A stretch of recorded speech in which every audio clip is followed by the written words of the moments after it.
రాత్రి సర్వశక్తి కలిగిన దేవుడు తన అమూల్యమైనటువంటి మాటలు మనకు అందించాలని రాత్రి ఆశపడుతూ ఉన్నాడు. మనందరము కూడా, ప్రతి ఒక్కరు కూడా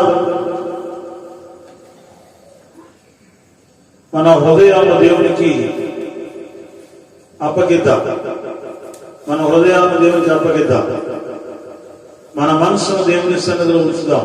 ఈ రాత్రి దేవుడు మనతో మాట్లాడుతున్న మాటలు మన హృదయాల్లో నింపుకునే విధంగా ఉందాం.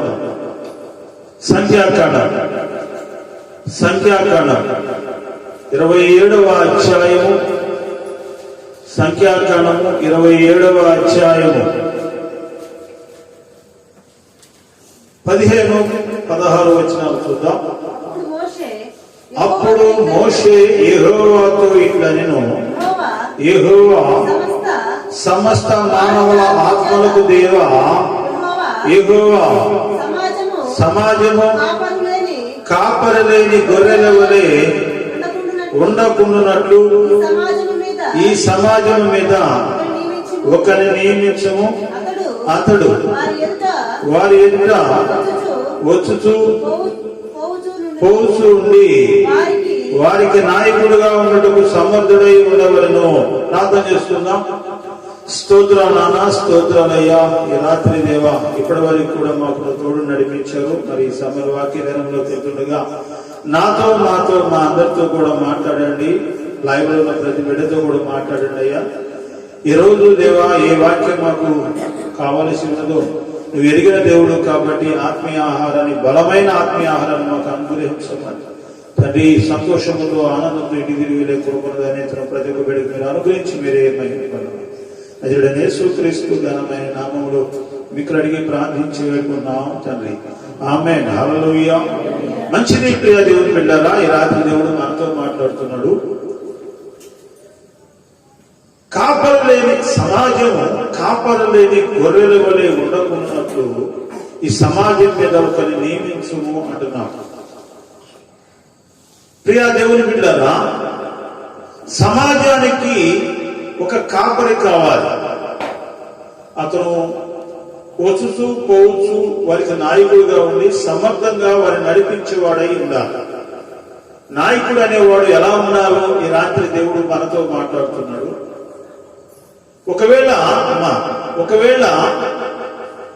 నిన్నే దేవుడు రేపు ఎన్నుకుంటాడేమో నాయకుడిగా, నీవు సర్వ సమాజానికి లేదా ఒక సంఘానికి దేవుడు నాయకుడుగానో నాయకురాలుగానో దేవుడు ఎన్నుకోబోతున్నాడేమో ఈ రాత్రి. అందుకే మాట్లాడుతున్నాడేమో. గొర్రెలకు కాపరి కంపల్సరిగా ఉండాలి. కాపరి లేకపోతే గొర్రెలు చెదిరిపోతాయి, తప్పిపోతాయి. అనేక రకాల క్రూర మృగాల చేతులు పడి చేల్చబడతాయి. ఏమండి బర్మాస్ గారు, అవునా కాదా? గొర్రెలకు కంపల్సరిగా కాపరి ఉంటాడు.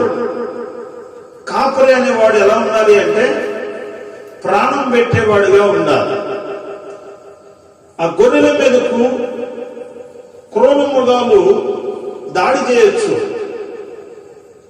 నీకు అప్పగించిన గొర్రెలు తప్పిపోకుండా, ఆ గొర్రెలకు ఏ హాని కలగకుండా సమర్థవంతంగా వారిని మళ్ళా క్షేమంగా దొడ్డిలోకి చేర్చాల్సిన బాధ్యత ఎవరికి ఉందటమ్మా? తల్లి కాపరికి ఉంది. కాపరి సమర్థుడు కాకపోతే ఆ గొర్రెలకు ప్రమాదము చేకూరే అవకాశం ఉంది. అందుకే రాత్రి మాట్లాడుతున్నాడు, నీవు ఒక గొర్రెవు, నీవు సమాజంలో ఉన్నటువంటి గొర్రెవు.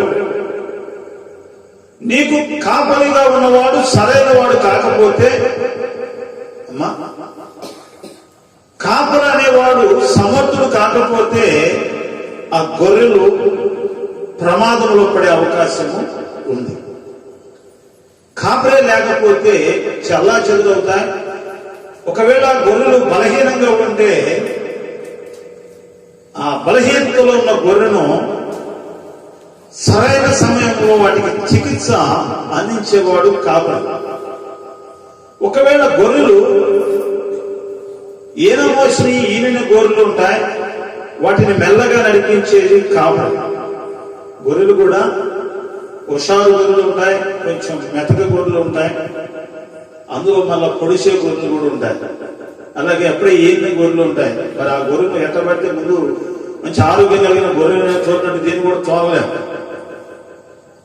వాటిని మెల్లగా అలాగే అప్పుడే ఈనటువంటి పిల్లలను కాపరి ఏం చేస్తాడట, భుజానేసుకొని వెళుతూ ఉంటాడు. గొర్రెలు మోసేవాడు కూడా తప్పదు. ఒక్కొక్కసారి గొర్రెకు బాగోకపోతే తనకే బాగోనట్లుగా ఆ కాపరి ఉంటాడు. ఆ గొర్రె స్వస్థత పడేంత వరకు కూడా ఎంతగానో విలవిలలాడిపోతుంది. ఎందుకంటే అయ్యో ఇది నిన్నటిదాకా కూడా చాలా చక్కగా నడిచింది, బాగా అన్నితో కలిసింది, కానీ ఈరోజు బలహీనంతో బాధపడుతుందని కాపరి బాధపడతాడు. అప్పుడే పుట్టిన పిల్ల అయితే మీదేసుకొని భుజాల మీద వేసుకొని మోసుకుంటూ వెళ్తాడు. ఎక్కడ కూడా పాదాలకు రాయి తగలకుండా కాపరి మోసుకుంటూ వెళ్తాడు. కాపరి అలాంటి లక్షణాలు కలిగి ఉండాలి. సమర్థుడైన నాయకుడై ఉండాలి. వాటిని నడిపించే విషయంలో ముందు రాబోతున్న ఉగ్రతను, ముందు రాబోతున్నాడు తన గొర్రెలకు ఆపద ఏమైనా రాబోతుందేమని ముందే గ్రహించేవాడై ఉండాలి. కాపరి అంటే ప్రాణం పెట్టేవాడు, అపాయం వస్తే తప్పించేవాడు, అవసరమైతే మోసేవాడు కూడా అయి ఉండాలి.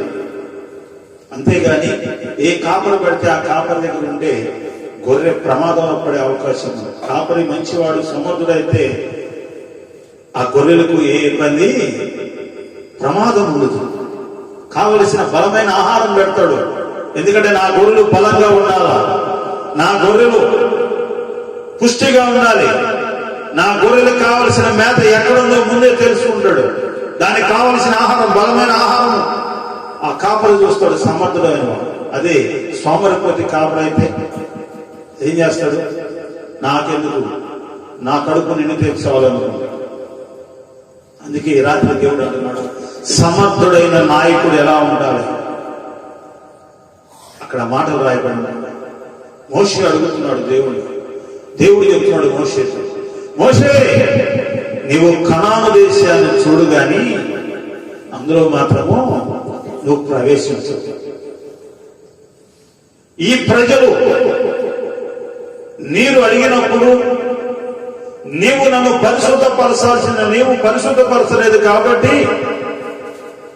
నీవు ఆ కనాను దేశాన్ని చూస్తావు కానీ అందులో మాత్రము ప్రవేశించవు అని చెప్తాడు మోషే.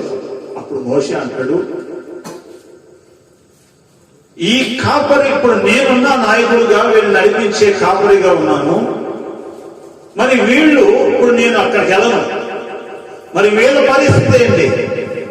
వీళ్ళకి కాపరి లేకపోతే ఈ గొర్రెలు ఏమైపోతాయంట, తప్పిపోయి చెదిరిపోతాయి. కాబట్టి వీళ్ళని నడిపించే నాయకుడు, ఒక నాయకుడు మీరు ఉంచయ్యా, నిలబెట్టయ్యా అని చెప్పి దేవుడు అడుగుతున్నాడు. ఆ దేవుడు అంటున్న మాట ఏంటంటే, వారికి నాయకుడుగా ఉండకు సమర్థుడై ఉండవలను. అందుకు యెహోవా మోషేతో ఏంటంటే, నూను కుమారుడైన యెహోషువ ఆత్మను పొందినవాడు, నీవు అతను తీసుకుని అతని మీద నీ చెయ్యి ఉంచి, ప్రియా దేవుని బిడ్డలా ఏమంటున్నాడు, ఎవరిని ఎన్నుకోమంటున్నాడు? నిన్ను వెంబడిస్తున్నా, నీతో ఉండి నిన్ను వెంబడిస్తున్నాడు చూసావా, నూను కుమారుడైన యెహోషువ. ఆ యెహోషువను నువ్వు నియమించు. దేవుడు అంటున్నాడు, యెహోషువ అంటే ఏమనుకున్నావు? యెహోషువ ఆత్మ కలిగిన వాడు. ప్రైజ్ ది లార్డ్, హల్లెలూయా, హల్లెలూయా. ఏం కలిగి ఉన్నాడట యెహోషువ? నా ఆత్మ కలిగి ఉన్నాడు అతను. నా ఆత్మ లేనివాడు నావాడు కాడు, కానీ యెహోషువ నా ఆత్మ కలిగిన వాడు. కాబట్టి అతను నడిపించగలిగిన శక్తి అతనికి ఉంది. పరిశుద్ధాత్మ శక్తితో నింపబడిన వాడు. యెహోషువ. కాబట్టి అతను ఆత్మ కలిగిన వాడు కాబట్టి అతను నువ్వు నియమించి నాయకుడుగా అతని మీద నీ చెయ్యి ఉంచో. ప్రియ దేవుడు ఏ ఉంచమంటున్నాడు? నీ చెయ్యి ఉంచి నీ ఘనతలో కొంత ఆయనకు ఇవ్వు. నీ ఘనతలో కొంత ఉంచు ఆయనకు. మోషేలో ఉన్నటువంటి ఆత్మ, మోషేకున్న ఘనతను దేవుడు అంటున్నాడు, నీ చెయ్యి అతని మీద ఉంచి నీ ఘనతలో కొంత ఆయనకు ఇవ్వు. ఆయన ఆత్మ గలవాడు అని ఎవరు చెప్తున్నారు? మోషే చెప్తున్నాడా? అక్కడ సమాజంలో ఉన్న ప్రజలు చెప్తున్నారా?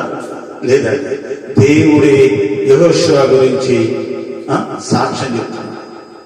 అతను నా ఆత్మ గలవాడు. ఉందంటారా మన దగ్గర ఆత్మ? పరిశుద్ధాత్మ శక్తితో నీవు నేను నింపబడాలి అని దేవుడు ఆశిస్తున్నాడు. ఒక నాయకుడికి ఉండాల్సిన లక్షణము బలము కాదు, ఎత్తరి కాదు, సుందరి కాదు. వాళ్ళ తాత ఒకవేళ వాళ్ళ నాన్న నాయకుడు కావచ్చు, సమాజానికి కాపరి కావచ్చు, కానీ తన దేవుని ఆత్మ కలిగిన వాడు కాకపోతే అతను నాయకుడిగా ఉండడానికి వీలు లేదు. దేవుడి సాక్ష్యం చెప్తున్నాడు, అతడు ఆత్మ గలవాడు అని సాక్ష్యం పడుతున్నాడు. దేవుడే పలుకుతున్నాడు. యెహోషువలో ఉన్న గొప్ప లక్షణం. ప్రియ దేవుని ఒక సమర్థుడైన కాపరి లేదా నాయకుడు ఉండే లక్షణాలు మొదటి అంటున్నాడు, ఆత్మ గలవాడు. నా ఆత్మ ఎవరిలో అయితే ఉంటుందో, ఎందుకు ఆత్మ గలవాడు అంటున్నాడు అంటే, ఆత్మ గలవాడైతే దేవుని యొక్క మహిమను చూడగలుగుతాడు. రాబోతున్న ఉగ్రత గురించి ముందే తెలుసుకోగలుగుతాడు ఆత్మ గలవాడు. ఎందుకంటే దేవునితో సంబంధాలు ఉంటాయి ఆత్మ గలవాడు. దేవునితో నిత్యము సత్సంబంధం, దేవునితో సహవాసం కలిగి ఉంటాడు ఆత్మ గలవాడు. కాబట్టి దేవుని ఆత్మ కలిగిన వాడిగా ఈరోజు నాయకుడిగా ఉండాలనుకున్న వాడి యొక్క లక్షణాలు ఏంటంటే ఆత్మ, దేవుని ఆత్మ గలవాడై ఉంటాడు. రెండవ మాటలు అంటున్నాడు. చూద్దాం, సంఖ్యాకాండం 32వ అధ్యాయం. సంఖ్యాకాండం 32వ అధ్యాయం 11, 12 వచనాలు చూద్దాం.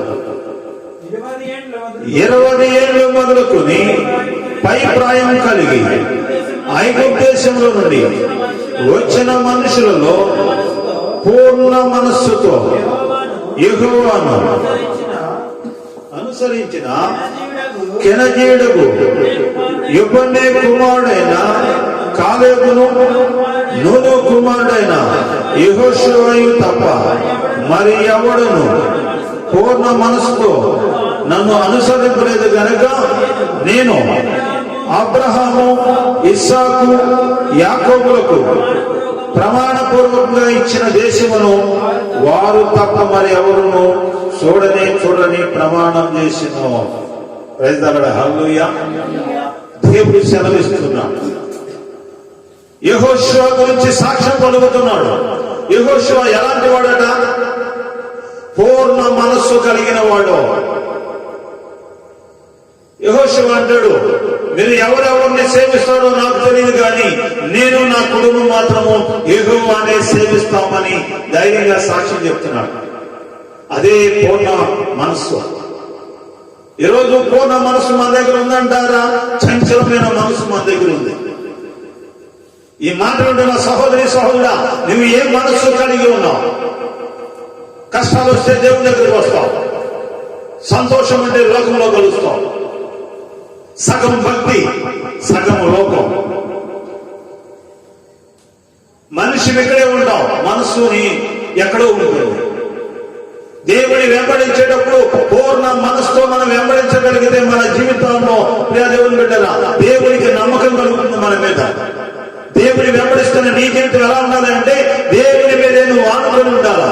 దేవుని మీదే నీ మనసంతా కూడా, ఎవరి మనసు ఆయన మీద ఆనుకున్న వాడిని పూర్ణ శాంతి గలవాడిగా చేస్తాడట దేవుడు.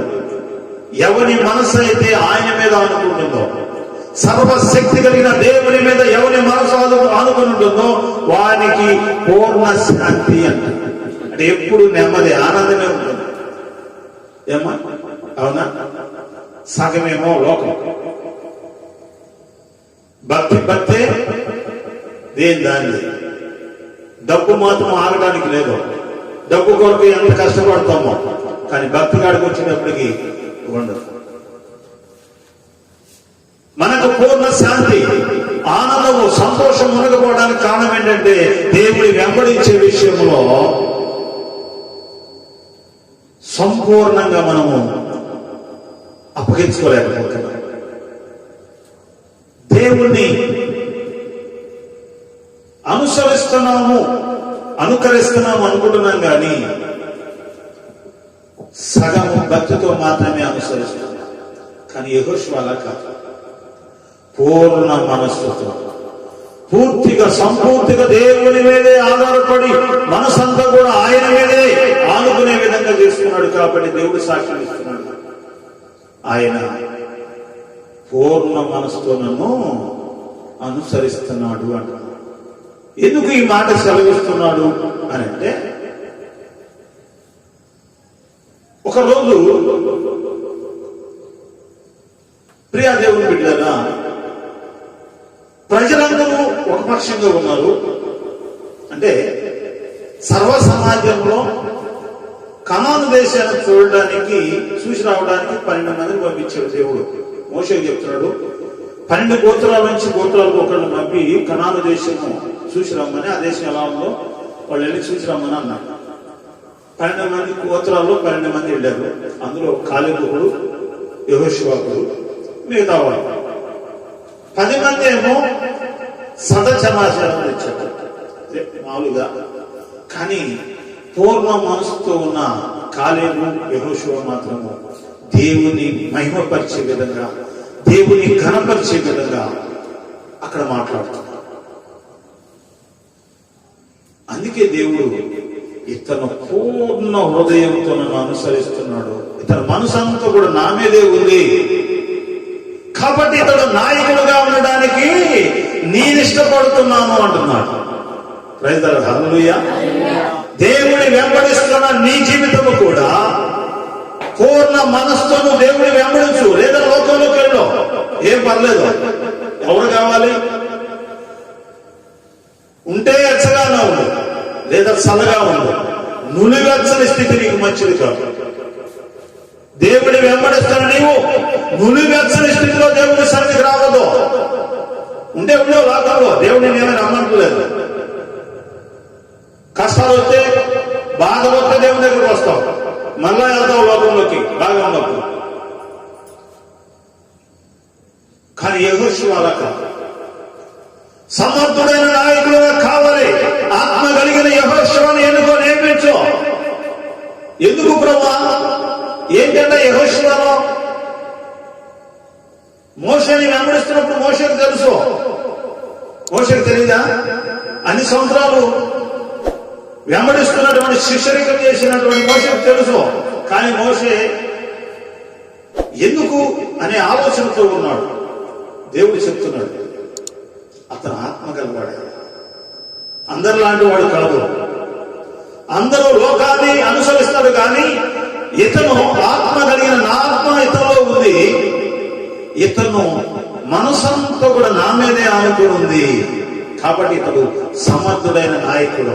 నా ప్రజలు ఈ 20 లక్షల మందిని నడిపించగలిగిన గొప్ప నాయకుడు ఇతనే. ఇతను నువ్వు నాయకుడుగా నియమించు. నా ప్రజలకు, నా గొర్రెలకు కాపరిగా ఇతను పెట్టు అని మోషేతో దేవుడు సెలవిస్తున్నాడు.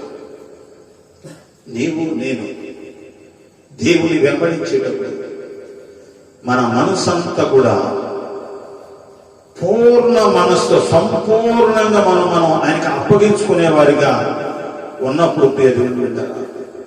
ఏమో ఎవరు చెప్తారు? నేను అనుకోలేదు ఈరోజు ఆయన గొర్రెలకు కాపరిగా ఉంటాను అని. మీరు ఊహించండి. 13 సంవత్సరాల క్రితం నశించిపోయేవాడు, నశించిపోతున్న నన్ను దేవుడు పిలుచుకున్నాడు, రక్షించుకున్నాడు. కాపరిగా ఉంటాను నేను ఊహించలేదు, ఎవరు కూడా అనుకోనున్నారు. నాలో ఏ మంచి లేదు, ఏ నీతి లేదు, కానీ ఆ దేవుని యొక్క మహాకృప ఆయన గొర్రెను కాయటానికి నన్ను నాయకుడిగా ఎన్నుకున్నాడు. నాలో ఏం చూశాడో నాకు తెలియదు, కానీ నాలో ఏమీ లేదని నేను అనుకున్నాను. కానీ దేవుడు అంటున్నాడు, నా గొర్రెలు కాయటానికి నువ్వు ఏంటంట, ఏమని బన్ను వస్తారు ఏంటంటున్నాడు, నా గొర్రెలు కాయటానికి నీవుండో కాపరిగా నాయకుడుగా నేను ఉన్నాను అంటున్నాడు. గొర్రెలు అంటే అంత తేలిక, గొర్రెలు పొడిసేవి కూడా ఉంటాయి, తిరుగుబాటు చేసే గొర్రెలు కూడా ఉంటాయి. వాటిని ఎలా మనసులో దేవుడికి తెలుసు. కాపరికి దేవుడికి కొన్ని గొర్రెలు ఉంటాయి, ఆ గొర్రెలు జబ్బుపడి ఉంటాయి, వాటికి కావలసిన చికిత్స చేసే పరిస్థితి కూడా గొర్రెల మీద అటాక్ చేసే క్రూర మార్గాలు ఉంటాయి. ఏంటంటే ఒక్కొక్క రోజు జ్ఞాపకం చేసుకుని అనిపించింది, ఇంత శక్తి నాకు ఇచ్చడా అనిపించింది. ఎన్నోసార్లు గొర్రెల మీద, ఆ గొర్రెలు కాపాడాలనుకున్నప్పుడు ముందుకు వెళ్ళినప్పుడు అవి నా మీద కూడా అటాక్ చేసేటప్పుడు ఎన్నో గాయాలు, ఎన్నో బాధలు, ఎన్నో శ్రమలు. ఇతరుల గొర్రెలకు ఉన్న ఆ బలహీనత ఒక్కొక్కసారి నేను కూడా భరించాల్సిన పరిస్థితి. అప్పుడు ఒక్కొక్కసారి అనుకుంటా ఉంటాను, కాపరి అంటే అంత తేలిక కాదు. ఎందుకంటే ఒక్కొక్కసారి ప్రాణం కూడా పోయే పరిస్థితి వస్తుంది. అనిపించింది, దేవా ఈ గొర్రెలు గాయటానికి, ఈ చిన్న మానవులు గాయటానికి నన్ను నియమించుకున్నావా అనిపించింది. ఒక్కొక్కసారి అటాక్ అవుతున్నాయి గొర్రెల మీదకి, సాతానుడు యుద్ధం చేస్తాము. వాడితో పోరాడాలి అంటే అది మన శక్తి సాధన. దేవుని ఆత్మ మన మీద ఉన్నప్పుడు, దేవుని ఆత్మ మన మీద ఉన్నప్పుడు, ఆత్మ మన మీద ఉండాలి అంటే ఆయన అనుసరించేటప్పుడు పూర్ణమైన మనసుతో ఆయన అనుసరించినప్పుడు మాత్రమే దేవుని ఆత్మ మన మీదకు దిగి వస్తుంది. దేవుని అభిషేకం మన మీద ఉన్నప్పుడే గొర్రెల మీదకు వస్తున్న ఆ తోడేలు కానీ క్రోధములు కానీ జయించాలి అంటే మన దగ్గర ఉన్న ఆయుధం ఏంటంటే దేవుని శక్తి. ఆ శక్తి మనం కలిగి ఉండాలి. కాబట్టి అప్పుడు అనిపించింది, ఆ గొర్రెల మీదకి అటాక్ అయినప్పుడు, తోడేళ్ళు క్రోధములు కానీ అటాక్ అయినప్పుడు అనిపించింది నాకైతే, ప్రభువా నిజంగా కాపరంటే ఇలా ఉండాలని నాకు నేర్పుతున్నావా అని ఒక్కొక్కసారి నాకు అలా నెమరు వేసుకుంటూ ఉంటాను. ఎక్కడన్నా సాతాను యొక్క సాతాను బంధకాల్లో పీడిపడిన వారు వచ్చినప్పుడు, వాడితో పోరాడేటప్పుడు ఆ పోరాటంలో నాకు నేనే బలహీనమైపోతాను. ఆత్మీయంగా మాత్రం బలంగానే ఉంటాను, వాడిని జయిస్తాను. కానీ శరీరకంగా కొంచెం గాయాలు అవుతాయి, అనారోగ్యం, కొంచెం ఒక్కొక్కసారి నీరసము, అనారోగ్యంగా ఉంటాం. అప్పుడు అనిపించింది అన్నమాట, అంటే కాపరి అంటే మనంగా కాకుండా గొర్రెలు కాసుకునే కాపరి కూడా ఒక్కొక్కసారి కుక్కలో ఏ ఒకటి వాటి మీద అటాక్ అవుతూ ఉంటాయి. అడవులు కలిగి అటు వెళ్ళినప్పుడు అయితే జంతువులు వాటి మీద పడుతుంటాయి. వాడి దగ్గర ఉన్న ఆయుధంతో వాటిని కొడతాడు. లేదంటే ఆయుధం తన దగ్గర లేనప్పుడు ఏమవుతాడు, ముందు తన ప్రాణాన్ని కాపాడడం కొరకు వాటిని అక్కడే విడిచిపెట్టి పరిగెత్తాడు.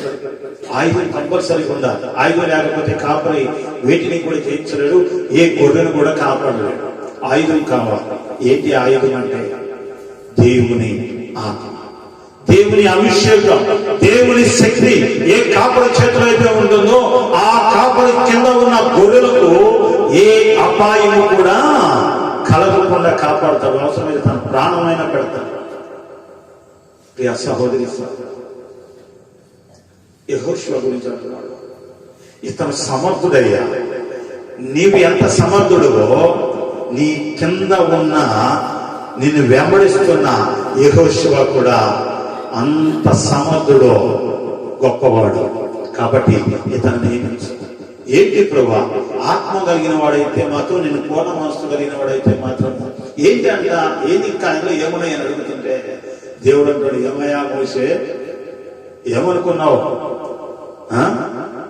నేను చెప్తున్నా యెహోషువ గురించి నువ్వేమనుకుంటున్నావు? చూడు, యెహోషువ గ్రంథం 10వ అధ్యాయంలో మాట్లాడతాడు దేవుడు. యెహోషువ గ్రంథం 10వ అధ్యాయం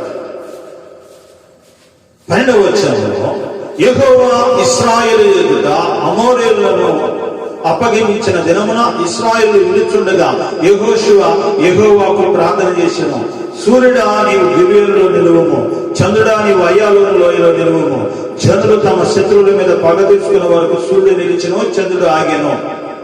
ఏమంటే ప్రియ దేవుని బిడ్డలారా, యెహోషువ ప్రార్థన చేస్తూ ఉంటే సూర్యుడు గిబియోలోను, చంద్రుడు అయ్యాలోయలో అలాగే ఆగిపోయారు. ఒక రోజుల్లో కూడా శత్రువులతో, ప్రియ దేవుని బిడ్డలారా, అమోరీయులతో యుద్ధం చేస్తున్నారు. ఆ యుద్ధము సమయము దగ్గర పడింది. పొదుగుకే వేళ, సాయంకాలం అస్తమించే వేళ. యుద్ధమేమో బాగా హోరాహోరీగా ఉంది. యుద్ధంలో ఇశ్రాయేలు ప్రజలు గెలిచే అవకాశాలు ఎక్కువగా ఉన్నాయి. కానీ అస్తమించే సమయం దగ్గర పడింది. అస్తమించిన తర్వాత ఎవరు యుద్ధం చేయడానికి వీలు లేదు. యుద్ధ పంక్తుల్లో ఎవరు కూడా సాటుగా వచ్చి కూడా యుద్ధం చేయడానికి వీల్లేదు. అస్తమించే లోపే యుద్ధము. మళ్ళా తెల్లారిన తర్వాత మళ్ళా సూర్యుడు ఉదయించిన తర్వాతే యుద్ధానికి రావాలి. కాబట్టి సూర్యుడు అస్తమిస్తున్నాడు, యుద్ధం ఆగిపోతే మళ్ళా రేపేం జరుగుతుందో తెలియదు. కాబట్టి యెహోషువ దేవుని సన్నిధి నుండి ప్రార్థన చేస్తున్నాడు. ప్రభువా, సూర్యుడు ఆగిపోవాలి, చంద్రుడు ఆగిపోవాలి. సూర్యుడు అస్తమించడానికి వీల్లేదు, చంద్రుడు రావడానికి వీల్లేదు అని సూర్యుని గద్దించాడు, ఆపేశాడు. ప్రార్థన ద్వారా సూర్యుని ఆపేశాడు, చంద్రుని ఆపేశాడు.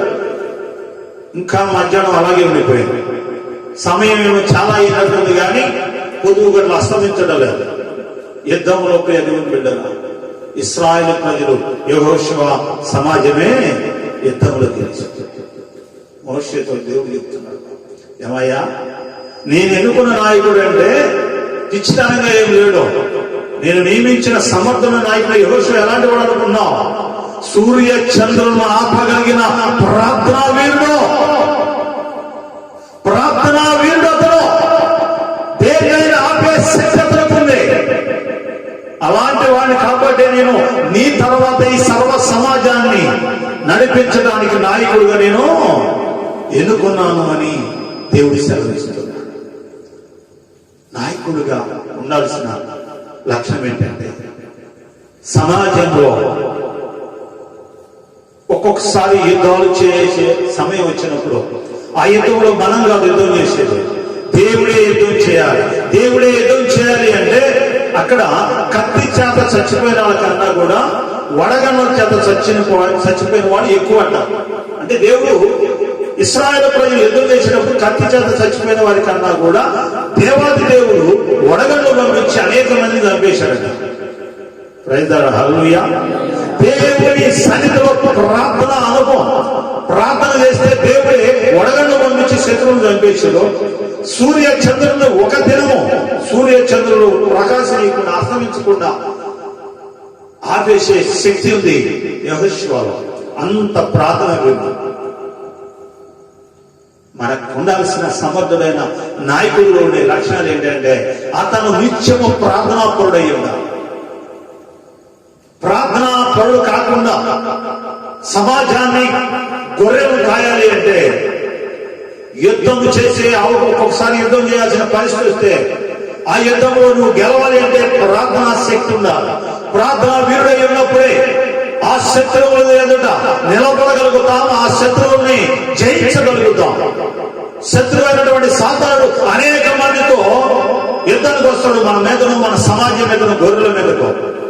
వాడిని జయించే శక్తి ప్రార్థన ద్వారా మాత్రమే జయించగలుగుతాం. ఆ ప్రార్థనలో అంత గొప్ప శక్తి. యెహోషువ అంత ప్రార్థన కలిగి ఉన్నాడు. రాత్రి మాట్లాడుతున్నాడు, నీవు ఏ సమాజము, ఏ నాయకుడి కింద ఉన్నావు?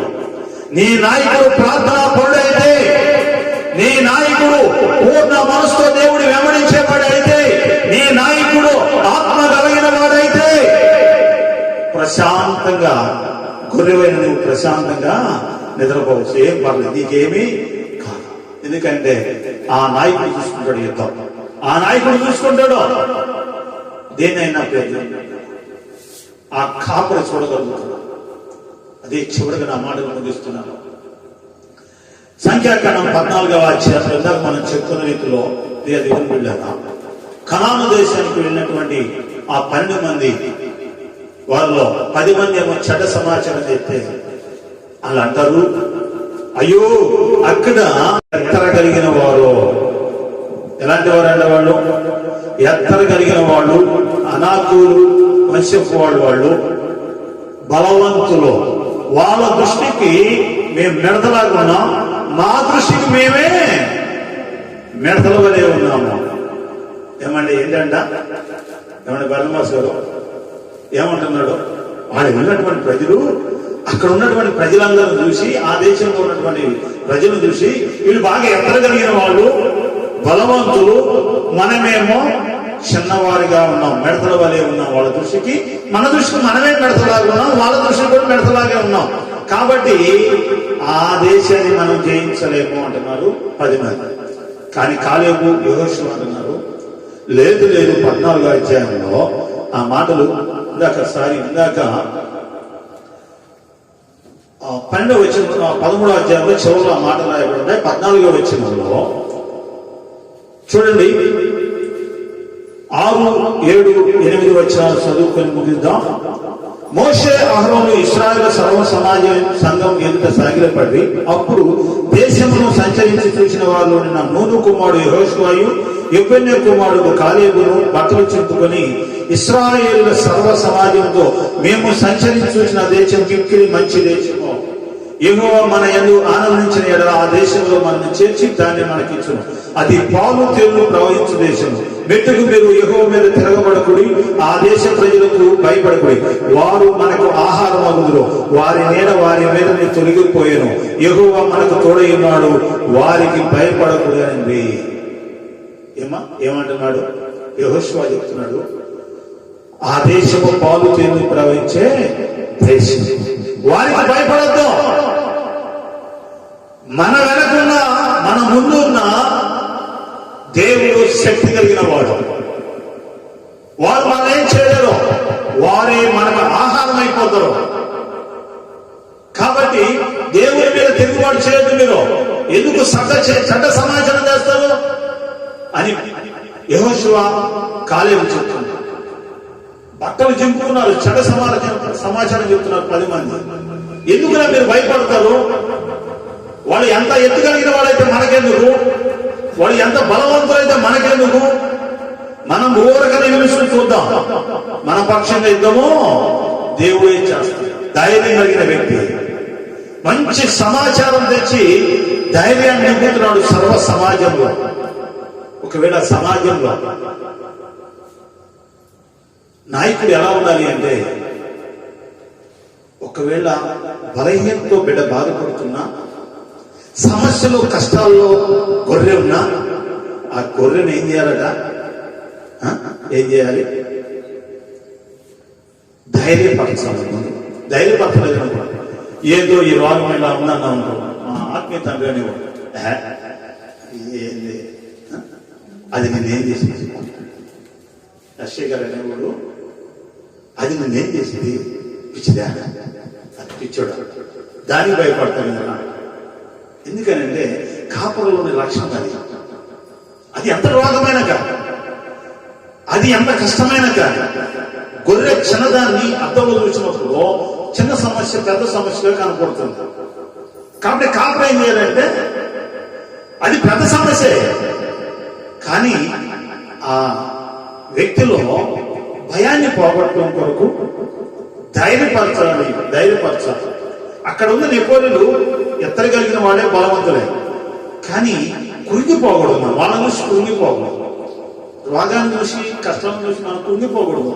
దాన్ని జయించే శక్తి, ధైర్యం ఒకటే, విశ్వాసం ఒకటే. అదే యెహోషువ చేశాడు. యెహోషువ చేసింది ధైర్యం చెప్తున్నాడు. ఎందుకు వారిని చూసి మీరు భయపడతారు?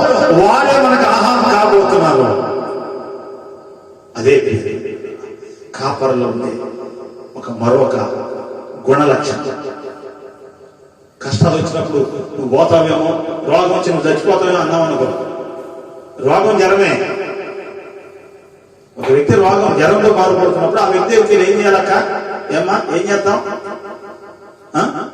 మొత్తానికి నువ్వు ఈ జ్వరం నీకు తగ్గదేమో, ఈ జ్వరం కరోనా ఏమో, ఈ జ్వరము ఒమిక్రాన్ ఏమో, ఈ దెబ్బతో నీకు నాకు సంబంధాలు తెగిపోతామో అక్క అన్నావు అనుకో, డాక్టర్ అంటాడు, అమ్మాయి రేపు వెళ్ళగారింటికి అయిపోయింది అన్న, నువ్వు వెళ్ళి ఒక మాట అని చూడు. ఇక ఆ వ్యక్తి కరెక్ట్ గా రేపు తెల్లరేపటికి సూర్యుని చూడకపోవచ్చు. ఎందుకు అని అంటే బలపరచాల్సిన నీవు కురంగదీస్తున్నావు. కురిగిపోతున్న వ్యక్తిని నువ్వు బలపరిచే, ధైర్యపరిచే వ్యక్తిపై ఉండాలి. యెహోషువ అంటున్నాడు, వాళ్ళు నెపోలియనే, వాళ్ళు బలవంతులే, ఎక్కడ కలిగిన వాళ్ళే, అయినా వాళ్ళు మనమేమి చేయలేరు. ధైర్యాన్ని నింపే వ్యక్తి కాపరి అలా ఉండాలి. దేనైనా జయించే శక్తి కలిగినటువంటి ఆత్మ సంబంధమైన మాటలు, ధైర్యపరిచే మాటలు గొర్రెలకు చెప్పినప్పుడు ఆ గొర్రెలు లేదా సర్వ సమాజంలో సభ్యులు ధైర్యంగా ఉంటారు. మా నాయకుడు ఉన్నాడు, మేము భయపడాల్సిన పని ఏమి లేదు, ఎందుకంటే మా నాయకుడు చెప్పాడు. ఎందుకు వాళ్ళకి భయపడాల్సిన పని లేదని. కాబట్టి భయపడకుండా ఏం చేస్తారు, ధైర్యంగా ఉంటారు. ఆ ధైర్యమే శత్రువులు జయిస్తుంది. కాబట్టి ఈ మాట అంటున్నప్పుడు సహోదరి సహోదరుడా, నువ్వు ఎలా ఉన్నావు? నీ నాయకుడు ఎలా ఉన్నాడో, సమర్థుడైన నాయకుడి కింద నువ్వు ఉన్నావా? అయితే అతను ఆత్మ కలిగిన వాడై ఉన్నాడు. మంచిది, ఆత్మ కలిగిన వాడైతే ధనిరాలు అవుతావు. పూర్ణ మనసుతో వెంబడించే నాయకుడా, ధనిడు అవుతావా? అక్కడ ఉన్నావు కాబట్టి గొర్రెగా. నీ నాయకుడు ఎలాంటి వాడు? ప్రార్థనా పరుడా, లేకపోతే వచ్చి వెళ్ళిపోయేవాడా? ప్రార్థనా పరుడు అయితే, నీ నాయకుడు ప్రార్థనా పరుడు అయితే ధనుడు అవుతావు. ఎందుకంటే యుద్ధం చేయాల్సిన పరిస్థితి వస్తే నువ్వు మౌనంగా ఉంటావు. ఈ కాపర యుద్ధము చేస్తా. ధైర్యపరిచే వ్యక్తి అయితే నాయకుడు, ఆ సమాజానికి ఏ అపాయము రాదు. ఈ 4 లక్షణాలు యెహోషువలో ఉన్నాయి. కాబట్టి దేవుడు మోషే తిరుగుతున్నాడు, మోషే యెహోషువ నువ్వు ఈ సమాజానికి, ఈ సర్వ సమాజానికి నాయకుడిగా నియమించి, అతను నాకు ఇష్టమైన వాడు. ఒక నాయకుడిగా ఉండాలి అంటే ఈ సమర్థుడైన నాయకుడికి ఒక లక్షణాలపై ఎవరిలో అయితే ఈ లక్షణాలు ఉంటాయి, దేవుడు వాటిని బహుబలంగా వాడుకుంటాడు. ఆ గొర్రెలకు, ఆ సమాజానికి కూడా క్షేమము, నెమ్మది, శాంతి, సమాధానం. అలాంటి కాపరి కింద మనం ఉండే బిడ్డలుగా ఉందాం. అలాంటి సమర్థమైన నాయకులను దేవుడు లేపే విధంగా ప్రార్థన చేద్దాం. అలాంటి మహాకృపను దేవుడు మనందరికీ అనుగ్రహించును గాక. దేవుడి కొద్ది మాటలు దీవించును గాక. ఆమేన్.